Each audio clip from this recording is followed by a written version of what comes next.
और रोमियो का दाऊद इब्राहिम के कनेक्शन से लेकर इस मूवी का रोमांटिक एंगल ना होकर एक ब्रूटल वॉर क्राइम होने तक हम सब डिस्कस करेंगे इस वीडियो में कि क्या है ओ रोमियो की एक्चुअल कहानी एंड क्या हुआ था इसकी असली कहानी में। एंड स्पॉइलर अलर्ट, ये कहानी में बिल्कुल रोमांस नहीं है, इसमें एक्चुअली काफी सैड और इंटरेस्टिंग स्टोरी है। तो अगर तुमको ऐसी वीडियो पसंद है तो ये चैनल तुम्हारे लिए परफेक्ट है, इसको सब्सक्राइब तुम कर सकते हो।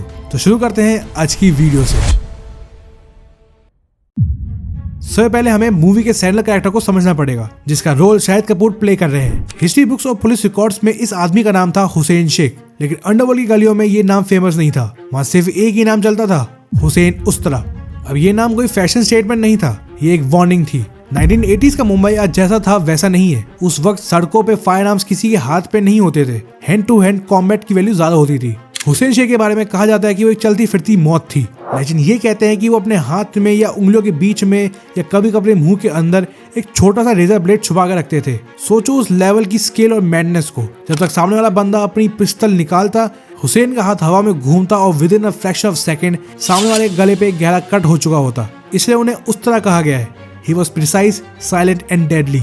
लेकिन हुसैन उस तरह से एक वायलेंट गुंडा नहीं था, एंड यही वो पॉइंट है जो इस कैरेक्टर को दाऊद इब्राहिम से अलग बनाता है। अंडरवर्ल्ड में दो तरह के लोग होते हैं, एक जो सिर्फ पैसा और पावर चाहते हैं, जैसे दाऊद की डी कंपनी बन रही थी, और दूसरे वो जो अपने इलाके, अपने लोगों और अपनी इज्जत के लिए लड़ते हैं। हुसैन उस तरह सेकंड कैटेगरी में आता था। वो नागपाड़ा और डोंगरी के इलाकों में एक स्ट्रॉन्ग फिगर था। दाऊद इब्राहिम उस वक्त तेजी से उभर रहा था। धीरे धीरे सभी छोटे बड़े गैंगस्टर दाऊद के अम्ब्रेला के नीचे आ रहे थे, या तो डर से या तो लालच से। लेकिन हुसैन उस्ताद ने झुकने से मना कर दिया। उसकी आइडियोलॉजी क्लियर थी, वो किसी का नौकर बन के नहीं रहेगा। ये रिफ्यूजल दाऊद के लिए सिर्फ बिजनेस लॉस नहीं था, ये उसकी ईगो पर एक डायरेक्ट हिट था। हिस्ट्री बताती है कि शुरुआत में शायद इन लोगों में एक म्यूचुअल रिस्पेक्ट थी, दोनों एक ही कम्युनिटी और बैकग्राउंड से आते थे। लेकिन जैसे जैसे दाऊद का एम्बिशन बढ़ा और वो दुबई की तरफ मूव होने लगा, मुंबई में वैक्यूम क्रिएट हुआ। हुसैन उस्ताद ने उस वैक्यूम को अपनी जगह बनाई। वो दाऊद के दुश्मनों को दोस्त बना गया। लेकिन सबसे बड़ा ट्विस्ट उसकी लाइफ में तब आया जब एक आम औरत जिसका क्राइम की दुनिया से कोई लेना देना नहीं था, उसके दरवाजे पे मदद मांगने आई थी। अब आते हैं कहानी के दूसरे बड़े इंपॉर्टेंट हिस्से पर, तृप्ति डिमरी का कैरेक्टर। इसका असली नाम सपना दीदी नहीं था, इनका नाम था अशरफ खान। वो बेहद सिंपल घरेलू औरत थी जो अपने हस्बैंड महमूद कालिया से बेइंतहा प्यार करती थी। महमूद कालिया कोई संत नहीं था, वो खुद अंडरवर्ल्ड से जुड़ा हुआ था और दाऊद इब्राहिम के लिए काम करता था। लेकिन अंडरवर्ल्ड का एक रूल है, यहाँ वफादारी का कोई गारंटी नहीं होती। कहा जाता है कि दाऊद को शक हो गया था कि महमूद कालिया शायद पुलिस का इन्फॉर्मर बन गया है या फिर वो गैंग के सीक्रेट्स लीक कर रहा है। सिर्फ शक की बुनियाद पर दाऊद ने ऑर्डर दिया और महमूद कालिया को ब्रूटली मार दिया। अशरफ खान के लिए ये सिर्फ अपने हस्बैंड की मौत नहीं थी, ये उसकी दुनिया का खत्म होना था। पुलिस से कोई मदद की उम्मीद नहीं थी क्योंकि मारने वाला खुद दाऊद था, जिसके जेब में आधा एडमिनिस्ट्रेशन रहता था। एक आम औरत क्या करती, रो धोकर बैठ जाती। शायद 99% लोग यही करते, लेकिन अशरफ खान ने वो रास्ता चुना जो फिल्म स्क्रिप्ट में लिखना भी मुश्किल होता है। उसने डिसाइड किया कि वो बदला लेगी, not just against the shooters but against the king pin himself. उसने डिसाइड किया कि वो दाऊद इब्राहिम को खत्म करेगी। लेकिन जज्बात से जंग नहीं जीती जाती, उसके लिए ट्रेनिंग चाहिए होती है। अशरफ को पता था कि वो अकेले कुछ नहीं कर सकती, उसे एक ऐसे आदमी की जरूरत थी जो दाऊद से नहीं डरता हो और जिसे दाऊद की ऑपरेशन की नॉलेज हो। और पूरे मुंबई में सिर्फ एक ही आदमी था जो इस डिस्क्रिप्शन पर फिट बैठता था, हुसैन उस्तरा। जब अशरफ पहली बार हुसैन उस्तरा के पास गई थी, वो कोई गैंगस्टर बनके नहीं गई थी, वो एक टूटी हुई बीवी बनके गई थी। हुसैन उस्तरा ने उसकी आंखों में वो आग देखी जो शायद उसने अपने आप में देखी थी। History books specially Hussain Zaidi की माफिया क्वींस ऑफ मुंबई बताती है कि हुसैन उस्तरा और अशरफ के बीच कोई लव एंगल नहीं था, एंड हुसैन उसे बस ट्रेनिंग देता था। ये ट्रेनिंग फिजिकल भी थी और मेंटल भी। एक हाउसवाइफ को ये सिखाया गया कि डर को कैसे छुपाना है, इन्फॉर्मेशन कैसे निकालनी है और मौत के सामने खड़े होकर मुस्कुराना कैसे। हुसैन उस्तरा ने उसे नया नाम दिया, नई पहचान दी। अशरफ खान मर चुकी थी और जन्म हुआ सपना दीदी का। सपना दीदी का नेटवर्क इतना स्ट्रॉन्ग हो गया कि पुलिस वालों से लेकर खबरी तक सब उसको इन्फॉर्मेशन देते थे। उसने दाऊद के मूवमेंट को ट्रैक करना शुरू किया। प्लान ये नहीं था कि दाऊद को मुंबई में मारा जाए, क्योंकि दाऊद तब तक इंडिया छोड़ चुका था। प्लान ये बना कि दाऊद को वहां मारा जाए जहां वो सबसे ज्यादा सेफ फील करता है, शारजाह के क्रिकेट स्टेडियम में। ये सुनने में फिल्मी लग सकता है, लेकिन ये हिस्ट्री का एक डॉक्यूमेंटेड फैक्ट है। हुसैन उस्तरा और सपना दीदी ने मिलकर अंडरवर्ल्ड की सबसे ऑडेशियस असैसिनेशन प्लॉट को डिजाइन किया था। एक ऐसा प्लान जो अगर सफल हो जाता तो आज क्रिमिनल हिस्ट्री कुछ और ही होती। लेकिन जैसा कि हम जानते हैं, हर ट्रेजेडी में एक गद्दार जरूर होता है।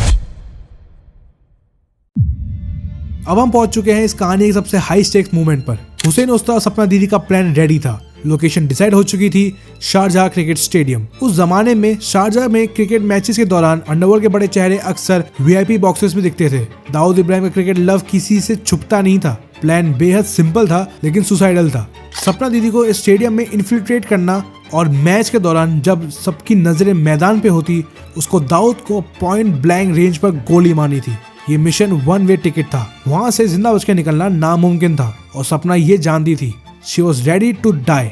बस शर्त ये थी कि दाऊद को साथ लेकर मरेगी वो। लेकिन दाऊद इब्राहिम डॉन से बंदूक की नोक पे नहीं था, वो बना था अपने नेटवर्क के दम पर। कहा जाता है कि जिस साल सपना दीदी अपनी फ्लाइट पकड़ने वाली थी, उससे ठीक पहले दाऊद तक खबर पहुंच चुकी थी। किसी ने गद्दारी की थी, इन्फॉर्मेशन लीक हो चुकी थी, एक औरत उसे मारने आ रही थी। दाऊद का रिएक्शन क्विक और ब्रूटल था। उसने पुलिस या लॉ का सहारा नहीं लिया। उसने अपने सबसे खास हिटमैन को सपना दीदी के घर भेजा। वो रात मुंबई अंडरवर्ल्ड हिस्ट्री की सबसे काली रातों में से एक थी। सपना दीदी जो शेरनी बनकर शिकार करने वाली थी, उसके घर में ही उसको घेर लिया गया। लेजेंड्स कहते हैं कि मौत के वक्त वो भीख नहीं मांग रही थी, शी फेस देम। लेकिन दाऊद के आदमियों ने उसे ब्रूटली एग्जीक्यूट किया था। पूरे अंडरवर्ल्ड में मैसेज गया कि दाऊद को हाथ लगाना तो दूर, उसके बारे में सोचना भी मौत है। सपना दीदी का चैप्टर वहां खत्म हो चुका था। अब सवाल यह है कि मूवी ओ रोमियो इस रियल स्टोरी को कैसे दिखाएगी और बाकी कैरेक्टर्स कौन है। हुसैन उस्ताद का अंत भी कम दर्दनाक नहीं था। सपना की मौत के बाद वो टूट गया था, लेकिन उसने लड़ाई नहीं छोड़ी। इवेंचुअली दाऊद के राइट हैंड मैन छोटा शकील ने हुसैन उस्ताद को मार्क किया और एक दिन उस रेजर मैन को भी गोलियों से भून दिया गया। मूवी में जो बाकी कास्ट है वो इसकी कॉम्प्लेक्स वेब को कंप्लीट करती है। नाना पाटेकर इस मूवी में एक मैसिव फोर्स होने वाले हैं। स्पेकुलेशन ये है कि या तो वो करीम लाला जैसा कोई गॉडफादर फिगर प्ले करेंगे जो हुसैन उस्ताद का पुराना मेंटर था, या फिर वो एक सीनियर पुलिस ऑफिसर है। पुलिस का रोल इसमें सिर्फ देखने का था और दोनों गैंग्स को लड़ते हुए देख रहे थे। अगर नाना पाटेकर कॉप है तो वो सिस्टम का वो चेहरा होंगे जो चाहता है कि गैंगस्टर्स आपस में लड़कर मर जाएं। देन सबसे इंटरेस्टिंग कैरेक्टर है of Avinash Tiwari. I think अगर मूवी दाऊद इब्राहिम से डाइवर्ट करती है तो अविनाश तिवारी वो इंसान हो सकता है जो सपना दीदी के हस्बैंड को मारता है। बट अगर रिपोर्ट सही है तो रणदीप हुड्डा इस मूवी में दाऊद इब्राहिम प्ले कर सकते हैं एंड अविनाश तिवारी उन्हीं का कोई मेंबर होगा जिसने सपना दीदी के हस्बैंड को मारा था on the orders of Dawood Ibrahim. And I know movie ने काफी वियर्ड टर्न लिया है from the real story, but still हमको मूवी का वेट करना चाहिए। एंड टेंशन ना लो, मैं इस मूवी पे वीडियो जरूर बनाऊंगा, तो उसके लिए तो सब्सक्राइब करना पड़ेगा भाई। एंड वीडियो पसंद आए तो लाइक करना और हाइप करना मत भूलना। मैं मिलता हूँ तुमको अगली वीडियो में, तब तक के लिए बाय बाय।